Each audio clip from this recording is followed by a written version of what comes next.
Hey, Bird, can you come and help me? Okay. Okay, so what I want to do is I want to test the image stabilization on the Canon EOS R5. Okay. And I'm going to need you to go out to the park, Okay. walk over towards that S-shaped path Okay. section, Okay. and then I'm going to track you with just the lens image stabilization. Then I'm going to do the IBIS, which is a built-in stabilization on the camera. And then I'm going to do the enhanced version, which crops into the sensor just a little bit.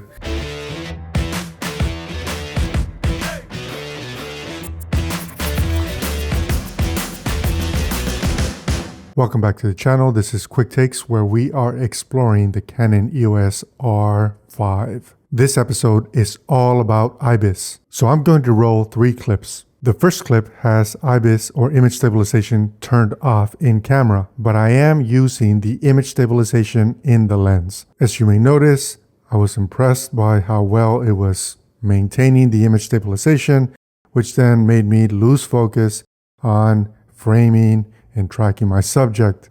But all in all, this lens does a terrific job. Now, if you didn't have IBIS, or say you were using the Canon EOS R instead of the R5, you could simply choose to use stabilization in post-production. So this clip now illustrates what stabilization in post-production would produce if you used warp stabilizer. There are a few instances where this is working fairly well, but then clearly we can see the effects of the warp stabilizer in the background, and that distracts and takes away from the story.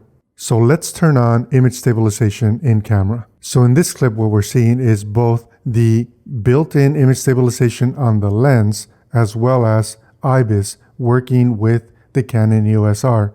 I am shooting this handheld, and as you can see, there are some points where the image stabilization kind of jumps based on how fast I'm actually moving that camera. If I was on a better stabilizer instead of just flat out handheld, this would perform a lot better. Let's take a look at that same clip, but this time we're going to use warp stabilizer in addition in post-production to see what kind of image we can expect. Now again, you might remember I said I am at 300 millimeters handheld. This is crazy stable. I'm impressed, beyond impressed. And now for this last clip, I'm actually doing that enhanced version. So this is the most amount of stabilization that I can get in camera combined with the image stabilization from the lens. I'm still at 300 millimeters, and as you can see, if I choose to pan too fast, we begin to see some artifacts on the outer frame. But all in all, this is incredibly stable.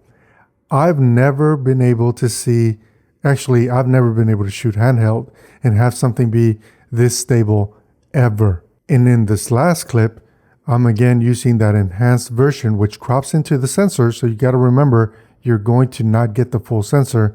It is cropping into it. But look at how stable this is. Now, this is a combination of the enhanced image stabilization in movie mode, of course, on the Canon EOS R5, in addition to the image stabilization of the actual lens, and then in addition to the warp stabilizer, which is software stabilization in post-production.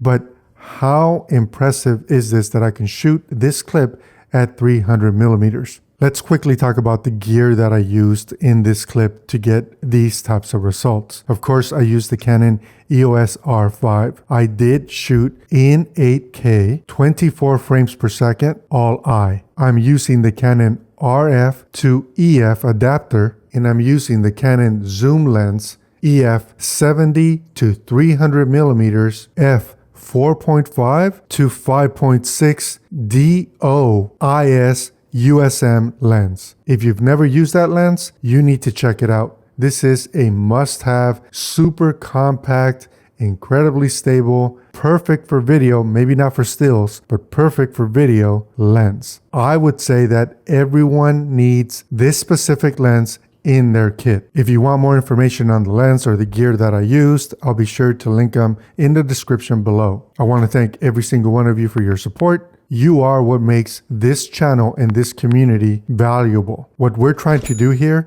is build a community of filmmakers, content creators from all walks of life at different skill levels where we can share content, information, and experience so that we can all level up together. So if you're into that type of thing, be sure to subscribe. And until next time, I'm Carlos with Media on Cue, and I will catch you guys next week on the next series of episodes of Quick Takes, where we continue to cover the Canon EOS R5 and share with you everything that we like and love or don't like about the Canon EOS R5. Take care and have a good weekend.